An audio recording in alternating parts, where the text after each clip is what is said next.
Right, shalom, shalom. This is Brother Azamawath once again with another lesson. Before I get started, first and foremost, I want to give all praises, honor, and glory to Yahweh, Bahashem, Yahweh Shah, Bahashem, Kakudash. It's all praise to the Heavenly Father and His Son's name, who the world inwardly calls Jesus Christ. Real name in the Hebrew is Yahweh Shah. Also want to give praise, honor, and glory to the Holy Spirit as well, which is what gives me this motivation, this drive, this push to edify the flock in the lands of Yahweh, Yahweh Shah. I also want to say shalom to all the sincere-hearted Akim wa Akwat out there, making your body a living sacrifice. All right, and I want to give double honors to my elders who taught me this truth. All right, so today shouldn't take too long. I'm at work anyway. I could be getting a call here at any moment, to leave. So I'm gonna try to make this brief as possible. But while looking at all the current events going on, looking at Esau makes his final desperate, moves, to really, come down with a blow, with him seeing that his time is running short. It's starting to make everything make sense, man.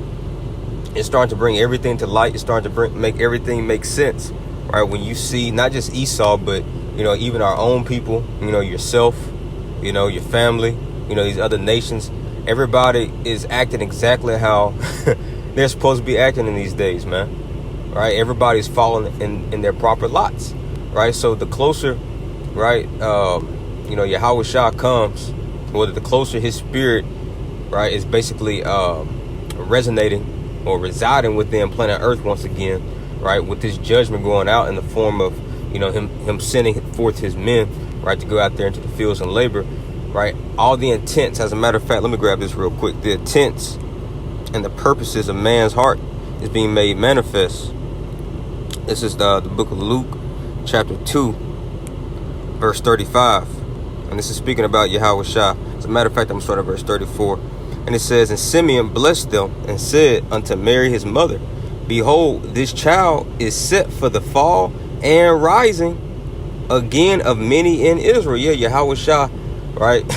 Yahweh Shah himself was prophesied in Isaiah, the book of Isaiah chapter 8, right, to be a stone of stumbling, right, for many, right, of the house of Israel, but also, right, a place of refuge, a sanctuary for an elect, for a remnant, right? And it says, nonetheless, it says, and for a sign which shall be spoken against. Verse 35, yea, a sword shall pierce through thy own soul, right? And that sword is none other than the word, right? When you read Hebrews chapter 4 and 12, Revelation chapter 19, which we will get, here briefly, it says that the thoughts of many hearts may be revealed, right? So the closer Yahweh Shah comes, the more Yahweh Shah is pushed. Everyone and everything is being revealed, man. Everyone is being brought to the light. John chapter 1 states that Yahweh Shah is that true light, right? So you bring anything to a light, what is the light going to do? It's going to make manifest what that thing is, what that person is, right? And it's being made very manifest that obviously we're living in, a time that's going to be unparalleled, man, with any other time in history, right? When you read Daniel 12 and 1, Matthew 24, Jeremiah 30 and 7, when it speaks about the time of Jacob's trouble, right? But within that time, right, and we're living in the brink of that time right now, within this time frame, this is really the climax of Earth's history. We are living in the time of where Yahweh Shah, right, one of his main purposes of being created from the Heavenly Father Yahweh, right, he's living up to his omen omen, to his name, right? His name is Yahweh Shah, which simply means he who delivers, or the deliverer, right? When you read the book of Luke chapter 1, starting at the 68th verse, right down to like 75, right, it goes to speak about how he will redeem his people, the nation of Israel, the so-called Black, Hispanic, and Native Americans, right? And we're living in that time frame to where he is poised to come back, man, very soon, right? So with that, right, the earth is witnessing something that it hasn't witnessed in a long time, and that's basically a righteous kingdom, a righteous regime being set back up on the planet Earth, right? Because when you consider, right, how the United States came into power, Russia came into power, China came into power, all these other nations, these heathen nations came into power, How did they come into power? Right? Just ask yourself that. How did they come into power? By extortion, by rape, rob, murder, right?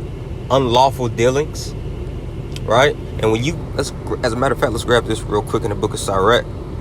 Sirach 10, verse 8. And it says, because of unrighteous dealings, right? Injuries and riches gotten by deceit, right? And this is how all of these nations came into be.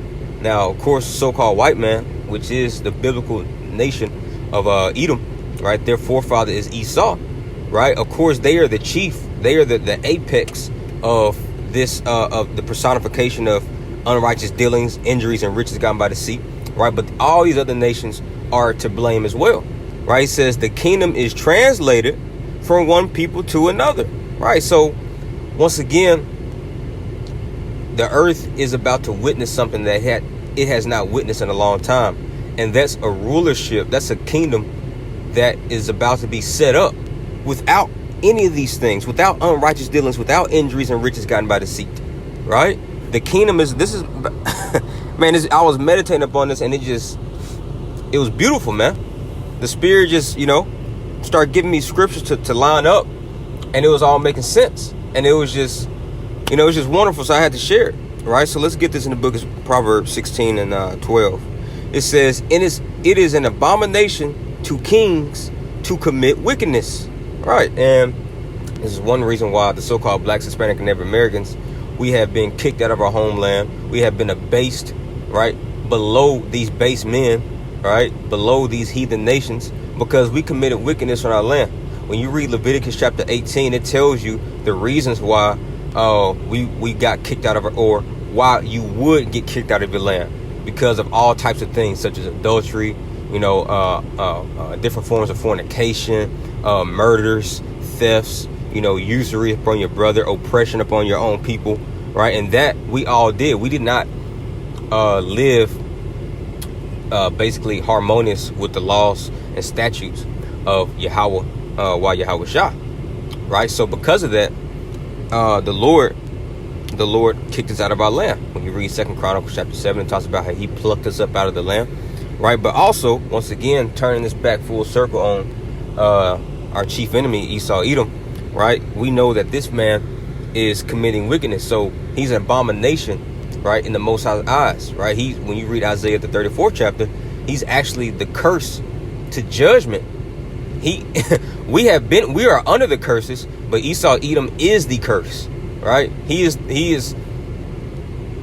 bloodline is just like he was made to be a curse, right? We're just experiencing the curses.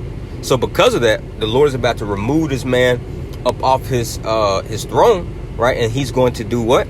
It says it is an abomination to kings to commit wickedness, for the throne. See that the throne, and the throne is simply a symbolic term, right, for rulership, right, for a kingdom, for a government. It says for the throne is established by righteousness. Now let's go into that word established real quick. Let's go into this word established. Bear with me.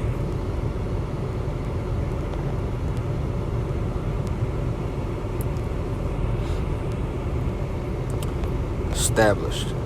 It's Khan, right, in the Hebrew, and it says right here,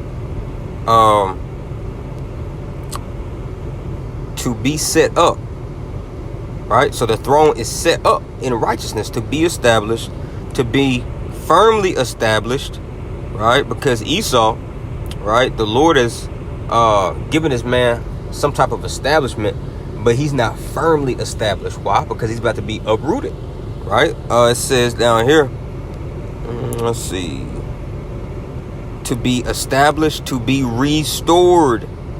Keyword, restored, right? Right, is a prefix meaning again, back again, right? And we are living in that time to where the Lord is restoring what?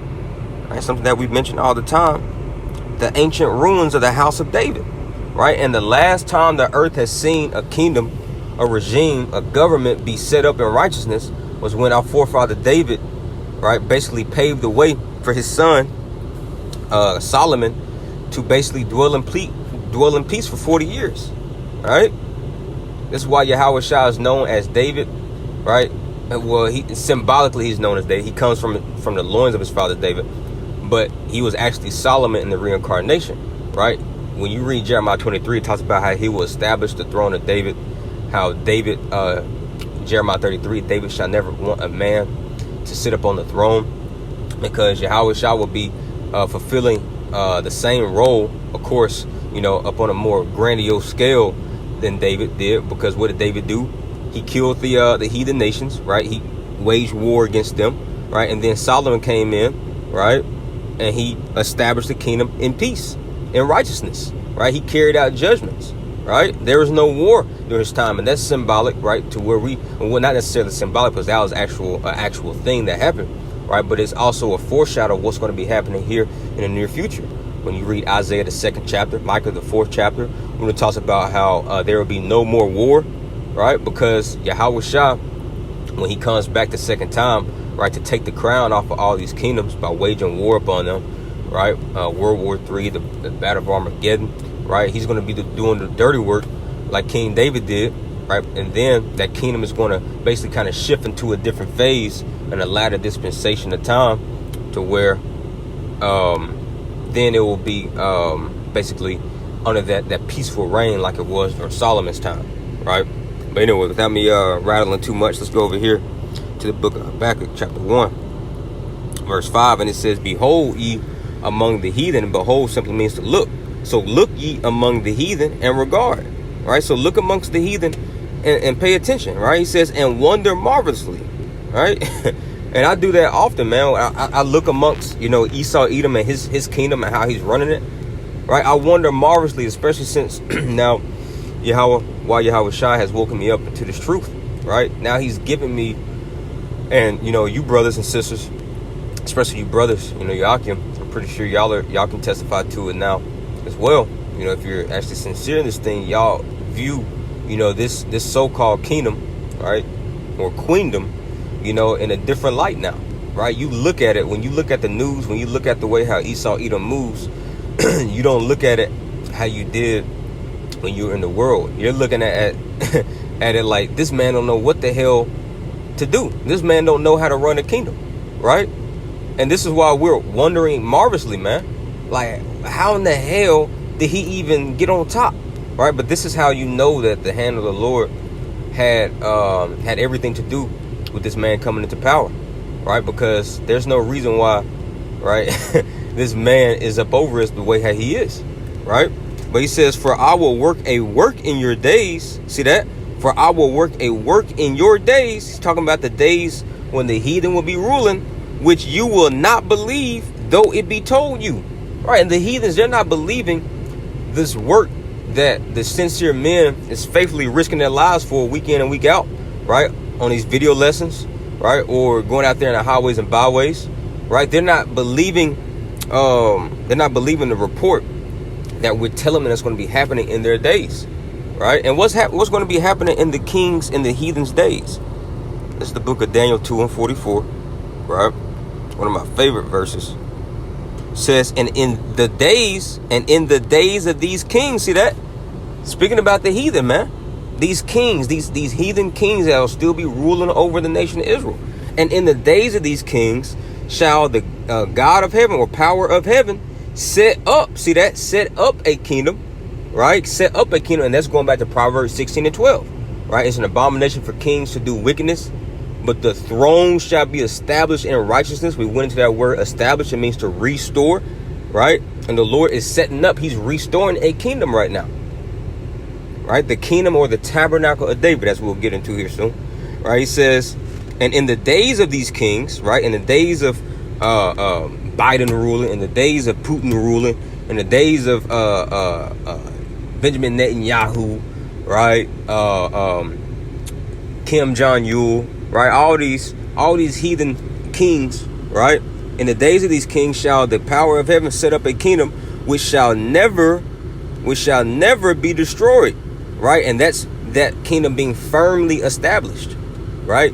Because we will never be uprooted once again, which shall never be destroyed, and the kingdom shall not be left to other people, right? Meaning that we don't have to worry about right? After we get set back up on our throne, get set back up in rulership, we don't have to worry about, Esau, Edom trying to come up against us and wage war, right? Or the Elamites or the Ishmaelites, we just got a message, that they're about to, overtake our city. No, this kingdom is not going to be given to other people, man, right? And it says, but it shall break in pieces. Speaking of our kingdom, it shall break in pieces, right, and consume all these kingdoms. And when you go into how people are broken, it's through oppression. It's through oppression. Going to show you, right, that we're going to be oppressing and taxing the hell out of these heathen nations, right? When you go into that word toll, right, because especially you brothers and sisters that live in these big cities, you have to pay something that's called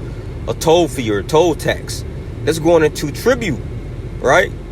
And if you don't pay that toll or that tribute or that tax, right, you basically get oppressed, right? With the very fact that you have to pay it, you're being oppressed.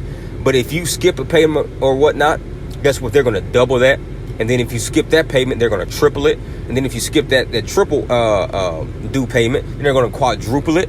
That's literally an example of how this man has broken us in pieces. Of course, we don't have to go into the long drawn out side of history of things and how we, brought over here, by the way of cargo ships and all that, right? This is just, giving you some other insights of how we are broken and oppressed right now. But going to show you how in our kingdom, we're going to be doing the same thing to the heathens that they're doing unto us, right? So we're going to be doing it double, right? When you read Revelation chapter 18, it says, render unto her double, right? But nonetheless, it says, but it shall break in pieces and consume all these kingdoms, and it shall stand forever. Yeah, our kingdom is going to be firmly established. All right, now let's go over here to the book of Acts 15, verse 13. And it says, and after they had held their peace, James answered, saying, men and brethren, hearken unto me. Simeon have declared how Yahweh at the first did visit the Gentiles. And those Gentiles is talking about our people, the so-called blacks, Hispanic, and Native Americans, right, that were scattered into the four corners of the earth, right, because of the curses. Deuteronomy chapter 28, verse 64, right? And we lost our heritage. We lost our nationality. We basically took on the nationalities and identifications of these other nations, especially Greeks and Romans, right? So that made us Gentiles, right? It says, for Simeon have declared how Yahweh at the first did visit the Gentiles to take out of them a people for his name, right? That's going to the book of Hosea chapter 1, right? And it says, and to this agree the words of the prophets, right? So he's about to refer back to one of the prophets and one of the prophecies. He says, as it is written, after this I will return. See that? I will return. That's that prefix re again, meaning come back to, right? I will come back to or return and will build again the tabernacle of David, which is fallen down. Why is that? Why is he building the tabernacle of David again? Because the way how David came into power, right, it was through righteousness, man. The Lord told David, right, whatever, right, basically whatever, basically whatever you want to do, I'm with you. Whenever you fight, I'm going to be with you. See that? And he says, after this, I will return and will build again the tabernacle of David, which is fallen, and I will build again the ruins thereof, and I will set it up. Right? And this is a cut on Christianity, man, because if you're trying to basically say that everyone can be saved, anybody can come into this fold, well, consider what the what David did once again. He killed the heathens, man. Right? he didn't mingle in with the heathens, allow the heathens to come in on the inheritance of the nation of Israel. Right? The only way that they were in our gates, they were our servants, man. They were our handmaids. We had a yoke of iron upon them. We were oppressing the shit out of them, man. We were taxing them, right? Our fathers passed down their slaves, right, of these heathen nations unto their sons and to their sons' sons, right? But you got to remember, he says he's going to build again the tabernacle of David. Going to show you that the same order, the same regime, the same way how it was set up in the old, right, in the ancient times, is about to be set up again. And you see it happening in the spiritual right now, right? The Lord is spiritually setting up the tabernacle of David. Once again, when you read Luke chapter 17, he says, for behold, the kingdom is within you, right? And now this spiritual, what'd you call it? The spiritual happening that's going on right now is about to manifest physically, man. Right? When Yahweh Shah comes back, right, and takes the, as a matter of fact, let's get that, takes the throne of his father David. So, let me get that in Luke.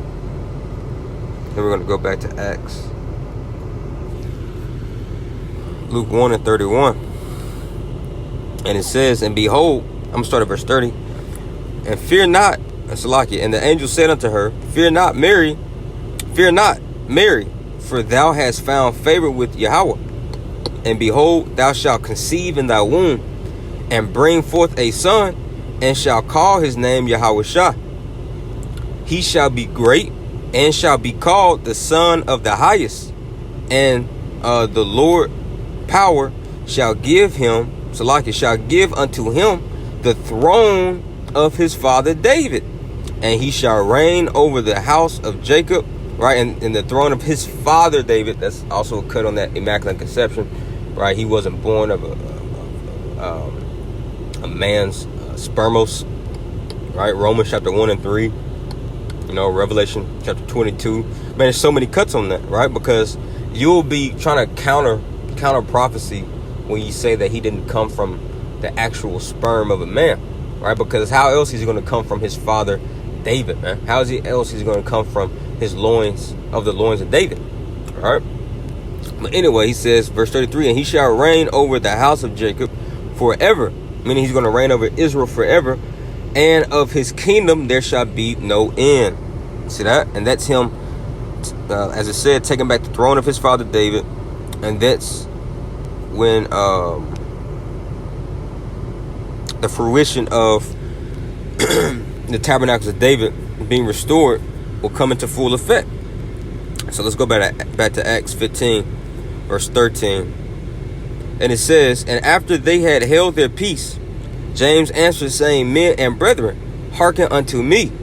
Simeon have declared how Yahweh at the first did visit the Gentiles, to take out of them a people for his name, and to this agree the words of the prophets, as it were as it is written. After this I will return and will build again the tabernacle of David, which is fallen. All right, and how did the tabernacle of David fall? Right, when you read Lamentations, the 2nd chapter, right, it gives you a detailed, summary of how we fell, man. All right, when you read, like I said, Leviticus 18, the things, some of the things that will get you kicked out of the land and get you removed from the throne, right? That's how the tabernacles of David fell, in a nutshell, because we didn't keep the law, statutes, commandments. But he says, after this I will return and will build again the tabernacle of David, which is fallen down, and I will build again the ruins thereof, and I will set it up. Verse 17, key point, man, that the residue of men, that the residue of men might seek after the Lord. Now that residue, it's another word for residue. What does residue mean? Something that is left over. Simply meaning the elect, man. Because all of Israel is not seeking Yahweh by Shema Shah right now, right? But the residue of those Gentiles are. Let's get this. Let's see what it says in Greek for residue. I haven't looked it up before. Yeah, left remaining. Left remaining. Let's look at the. Yeah, it says residue left down. Yep. Left remaining. Left remaining from what? The destruction. And who's going to be saved from the destruction? None other than the elect. Right? Lord willing, I'm part of that hopeful elect. We're the ones that's left over, right, from the destructions and the wrath of Yahweh Shah. Right? He says that the residue of men might seek after the Lord, and all the Gentiles upon whom my name is called. Right? Because all the Gentiles upon whom his name is called. All the Gentiles, all the heathens of our people, right? Jake that's still caught up in this American culture, right? Greek culture, Roman culture, right? They their name, right? Yahweh hasn't called them by his name, right? But those of you who have woken up into this truth, right? Who cast off the works of idolatry, cast off the works of Americanism, of paganism, of idolatry, of Christianity, right? Right, and you surname yourself Israel, right? Basically meaning that you're taking back on, right? The you understand who your husband is now. Like when you read the book of Isaiah 45, talks about how we'll surname ourselves Israel, right? That's basically the Gentiles, right? Our people that's calling ourselves by his name, right? He's calling us by his name, right? Because when a woman is betrothed to a man, once they fully once they become married, then she takes on his name. See that? But that's not the case for 2/3 of Jake, man. Right?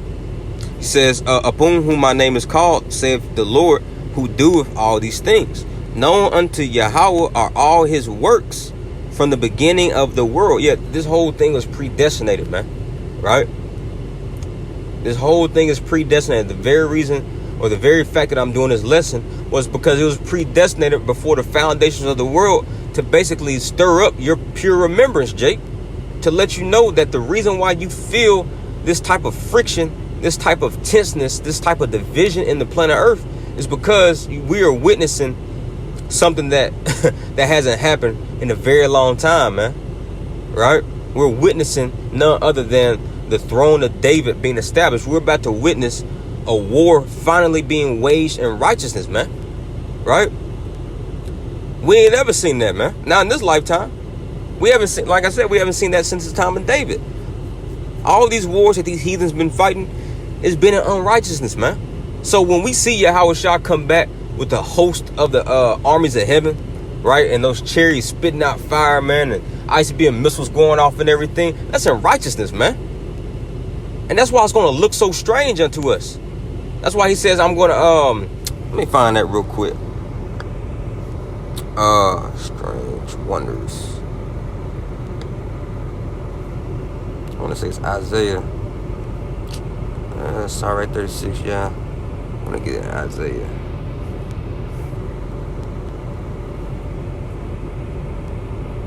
It's Isaiah 29:14. It says, therefore, behold, I will proceed to do a marvelous work. Ooh! Is that not what we just read in the book of Habakkuk chapter 1 and 5? All right? He says, therefore, behold, I will proceed to do a marvelous work among this people. Even a marvelous work and a wonder. See that? And he says in Habakkuk, and you're not going to believe it. Right? He says, though it be told unto you. But anyway, he says, for the wisdom of their wise men shall perish, and the understanding of the prudent men shall be hid. See, let's go to the next verse. Let's see. This ain't what I wanted, but that was a beautiful scripture. That was through the Spirit. Yeah, this is what I wanted. Isaiah 28 and 21 says, for Yahweh shall rise up, right? Shall rise up as in Mount Perazim. He shall be wroth as in the valley of Gibeon, right? That he may do his work, his strange work. See that? His strange work is something strange. That means that it's foreign unto you, right? And what's a foreign work? What's a strange work, right? What's a something that that's going to take the people by surprise? War being waged in righteousness, right? And Yahweh Shah said in through the Spirit in Isaiah 47, I want to say verse 3. He says when he judges the virgin daughter of Babylon, which is none other than America, he says, I will not meet thee as a man. Right? He's not going to meet Esau Edom like a man. He's going to be up there in the chariots, man. Right? Fighting. It's going to be a war that's going to be unrivaled with any other war, right, in history. He says that he may do his work, his strange work, and bring to pass his act, his strange act. See that? His strange act. Yahweh Shah is working something strange in this earth, man. And you can feel it. Even your coworkers, your most godless coworkers can feel it. I had an Edomite, coworker last week, and and of course the news was on, and he was just like, man, basically like, the church ain't never told us this, man. The church ain't never told us it would be like this, and I've had many conversations with this cat, man, and he understands that he's been lied to. We kind of chopped it up, in the Bible a little bit. I didn't go too in depth with him, but this man sees that, they've inherited lies, like Jeremiah 16:19 says, right? That the Gentiles shall say that surely our fathers have inherited lies. And he still understands that, even though he's been lied to, he still understands that what he calls Jesus is coming back soon, man. All right? But all these things going on, with all this propaganda and, all this stuff that Esau's pushing in his media, witchcraft and sorcery, and, this high satanic vibe that Jake is on. Man, this is all basically, what would you call it? A prelude unto Yahweh Shah coming forth to show forth this strange act. So he can show you basically, right, how he's really going to hit that reset button, man. And that reset button is going to be done through righteousness. All right. But anyway, let's see here. Let's go to over here to Revelation 19. Man, there's a lot of precepts you can pull. And for time's sake, since I'm still at work, I forgot I was at work. I'll just cut it short, and Lord willing, I'll just pick back up on it tomorrow. But anyway, it's Revelation 19, and I'll start at verse 11. He says, and I saw heaven open, and behold, a white horse, and that white horse symbolizes that pure chariot that Yahweh Shah is going to be upon. A horse just simply means power, and those chariots have a lot of power, man. Right? He says, and he that sat upon him was called faithful and true, right? And in righteousness he doth judge and make war. Right? And Jake thinks that Yahweh Shah is unrighteous, right, in the way how he deals, man. Well, why does he have to destroy, all of the United States, man? Why does he have to kill all the Edomites eventually? Why does the Esau got to go on slavery, man? Because the Lord loves a fair and just weight. He loves a fair and just balance, man. Right? Because if this man doesn't get judged the way scriptures tell us that he will get judged, it wouldn't be fair. Right? Consider all that your people has been through, Jake. This is Proverbs 16 and 11. A just weight, meaning an equal weight, and balance are Yahweh's. All the works of the bag are his. See, all the works of the bag are his. And the Lord loves a just weight. Let's get this. Proverbs 11:1. A false balance is abomination to Yahweh, but a just weight is his delight. And the way how the Lord is going to overtake Esau Edom, guess what? That's just. That's not a false balance. That's equal, man. Right? He murdered, so the Lord is going to murder. He took into slavery, so the Lord is going to take into slavery. Right? That's Revelation 13:9 and 10. Right? He that killeth with the sword shall be killed with a sword. He that leadeth in captivity shall go into captivity. Here's the faith and the patience of the saints. That's equal, man. That's yin and yang. All right, so nonetheless, let's go back to Revelation 19 and finish it up. It's Revelation 19:11. And I saw heaven open, and behold, a white horse. And he that sat upon him was called faithful and true. And in righteousness he doth judge and make war. His eyes were as a flame of fire. All right, because he has vengeance in his eyes, man. All right, Yahweh Shah has been waiting like a hungry lion from the tribe of Judah, like he is. He's been waiting. He's hungry to have a feast, man. Right? He's hungry to pounce upon his enemies, man, and to devour their flesh. Right? So he has vengeance in his eyes. He has fire in his eyes, man. All right? When you read Isaiah 63, it talks about how the day of vengeance is in his heart. And he says, and on his head were many crowns. Now, While we're on his head many crowns, because when he came back, when he comes back, he's going to be taking rulership. He's going to be taking all these kingdoms, all this power, all the thrones away from these so-called leaders, man. Away from all these so-called kings, right? He's going to take their kingdom. He's going to be wearing all their crowns, man. He says, and he had a name written that no man knew but himself, and he was clothed with a vesture dipped in blood, and his name is called the Word of Yahweh, right? Says, and the armies which were in heaven, right, which is the angels, follow him upon white horses. So he's going to be accompanied with many chariots. He says, clothed in fine linen and white and clean, are going to be pure, man, right? And he says, and out of his mouth goeth a sharp sword, that with it he should smite the nations, right? And that's going back to Malachi, the 4th chapter. It says, lest I come and smite the earth with a curse, right? It says, and he shall rule, and that curse is going into what?